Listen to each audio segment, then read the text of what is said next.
firstly, welcome back to the podcast. Secondly, we've been working together now for nearly 4 years, and you have what I see as not a traditional stance on marketing and not social media, okay?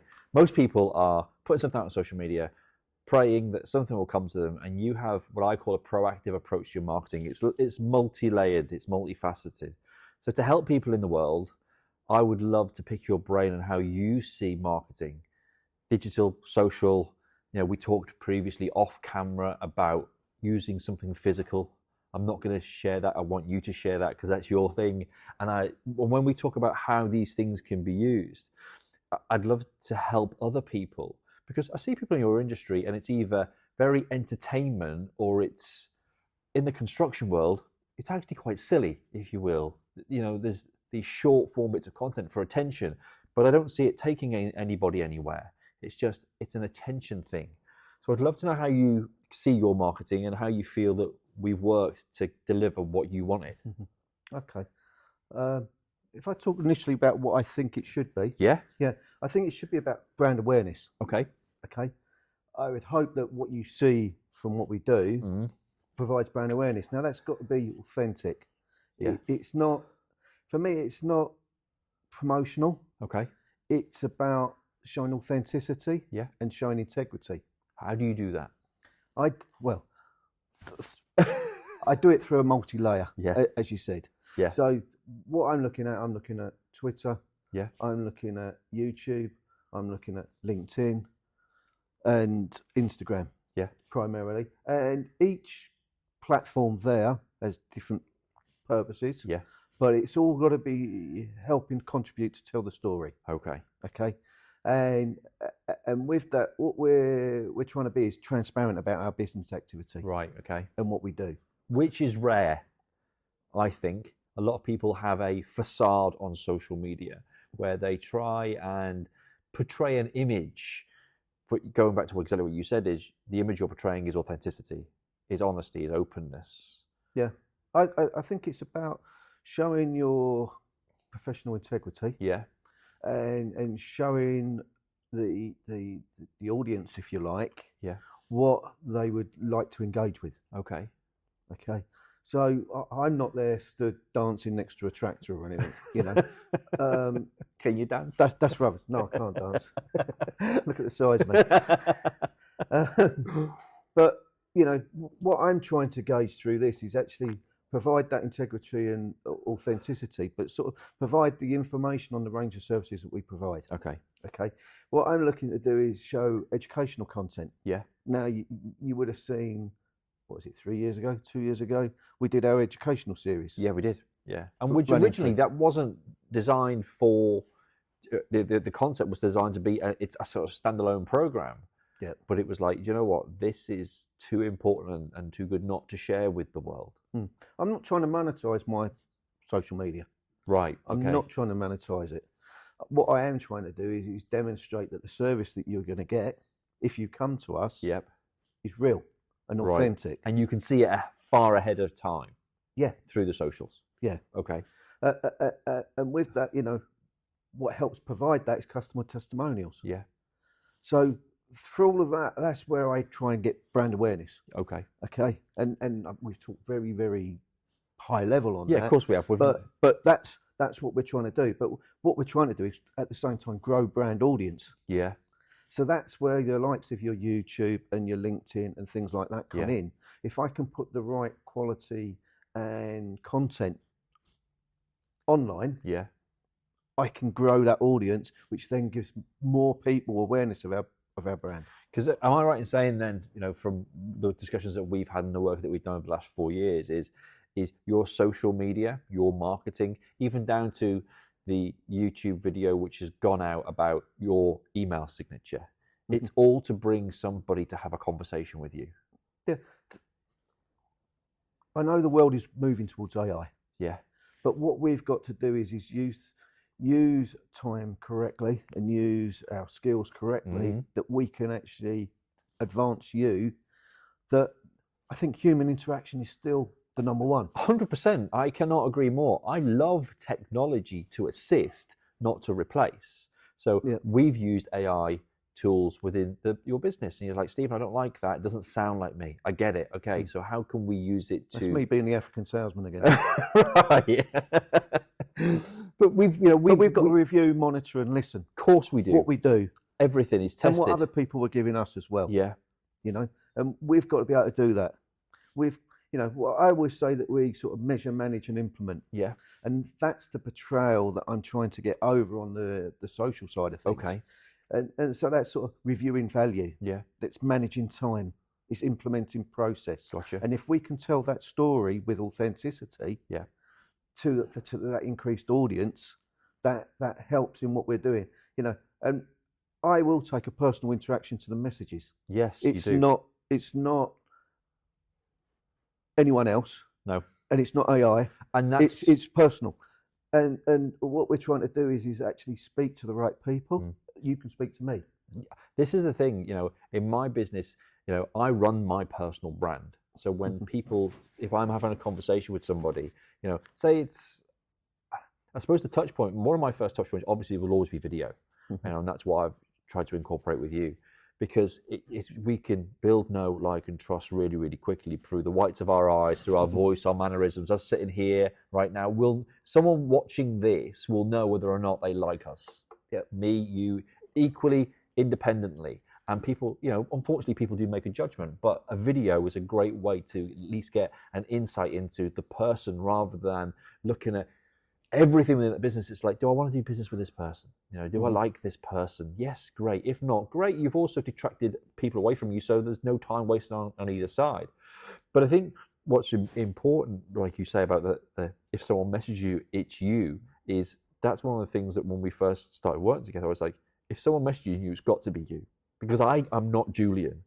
So there would be a delay. We've got a different tone of voice. Of course we have. And different mannerisms and different knowledge. Yeah, completely. And I don't portray or profess to know a lot about your industry. So when we sit here on a podcast interview, I'm learning every day, and I'm asking the questions through curiosity. And I'd love to know really what you would like it to look like going forward. Because we're doing YouTube, but we're using it in a different way to what is typical YouTube, because we know that your audience is, how many people do we know right now? If we walked out of this room, how many people do we know that needs a quantity surveyor? It's so niche, it's like niche upon niche, because it's in specific industries and things like that. So we use YouTube as a library so that you can create the content. And if you're having a conversation with somebody, it's like, you layer that touch point up, you can give them another touch point. Here's this YouTube video that will help you. Here is, do you know what? I had a conversation the other day and we did this on this LinkedIn post. I think if you look, we originally developed some slides for Instagram. Yeah. And we've used those and we've reviewed those, and actually they work very well on LinkedIn. They have been used very well on LinkedIn. Because they tell a story. Yes. And as long as we reference it back to say, this was the period when, or this was the situation in this, they provide a historical context to what we've done. Yeah. Or ultimately the glossy pictures at the end of this is what it helped create. Yes. But a lot of the time we're implementing stuff that isn't seen. Yeah. We're a service provider. We're not a product provider. And that's why we show the behind the scenes with the yellow hat on, or you with a set of plans. That might not be the sexiest picture, but to somebody who saw a post of you doing something 6 weeks ago and then saw the final fit out of a gaucho, and then it tells the story, and they decide, whether consciously or subconsciously, whether, do you know what, I've seen him here, I've seen that there, I've seen that job. It's all layering up to say, do you know what, I'm going to have a conversation with Julian. I think the layers that you've got, you can plan your stuff out, which we do. Yeah. We plan out those type of Instagram type posts, that historical stuff, which goes across the different platforms. But it's also the day-to-day. Here, I've just been to site. Yeah. Here's what I did today. This is what today looked like. It's and it's putting out the posts that this is the process that we're going through. I went to site today to do this because this is part of the process. Yeah. And an example of that is one day I went in and we went and done some snagging.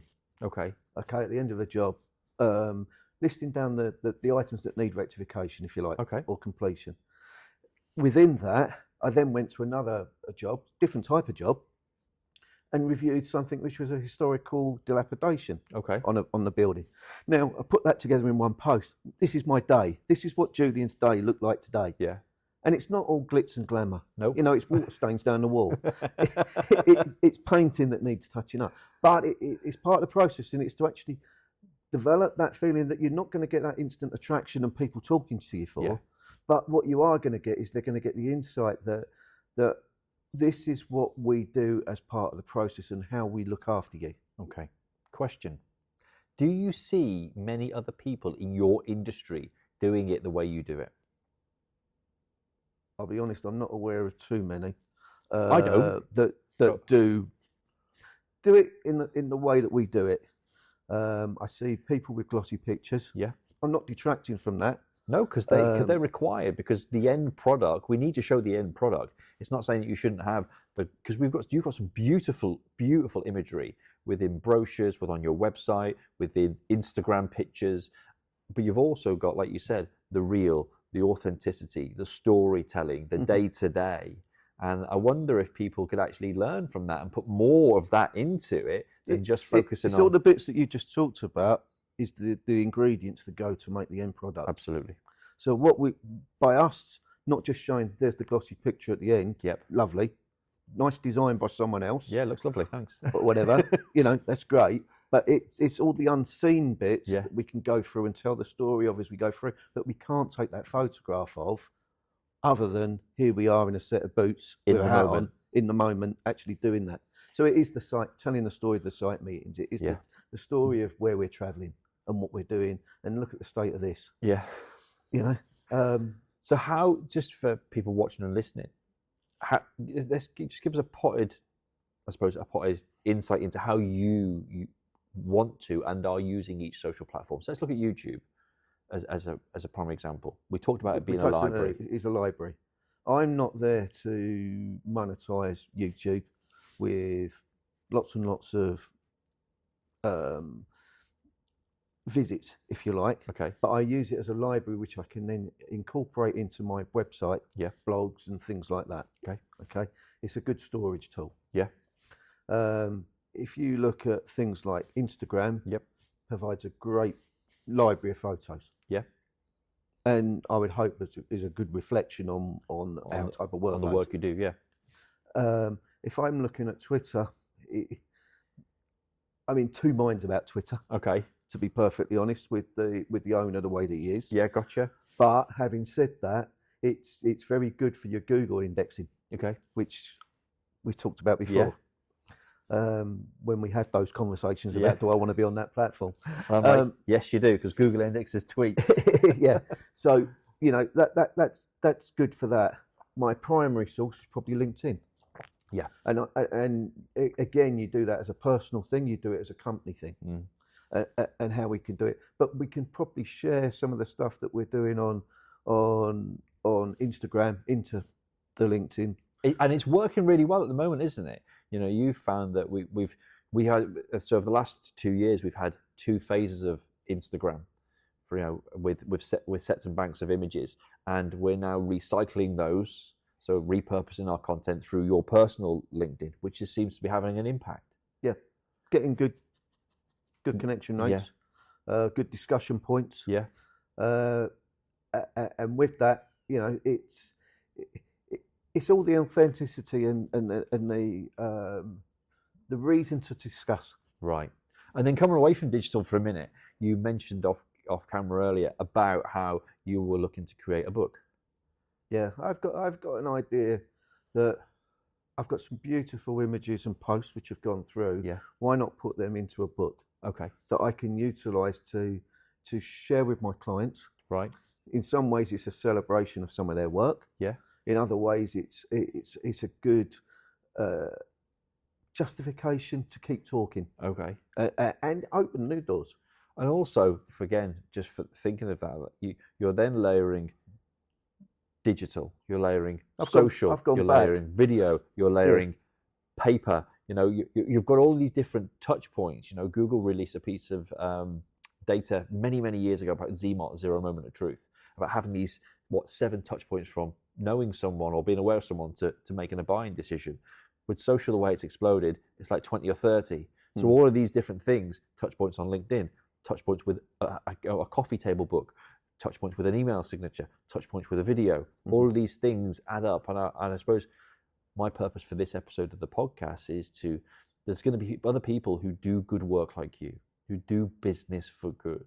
And I just, if nothing else, they learn from this episode is like, you know, what can we learn from the way you want to do it and the way you are doing it and the way that other people could implement it? And I know it sounds like I'm blowing smoke up your backside in some respect, but these are all conversations that we've had. And there's some things we said, no, we're not going to do that. We're not, because actually it's not going to give us the return, not for investment, but in time, because there's so much that we can do. And I think the biggest takeaway from this episode for me is that it's not just one thing and I want one outcome. It's, you're building a brand, it's got purpose, and it's layered and it's multifaceted. It's a series of discussions and a series of stories that says, there's Julian Church and Associates. This is what they stand for. And it's allowing ourselves to talk about ourselves and dictate how people perceive us and understand us, rather than other people talking about us. You get to control the narrative. I've got control. When I say control, I can influence the narrative. I know what you mean. Yeah. Cool. Julian, it's been a pleasure. Thank you very much. Thank you.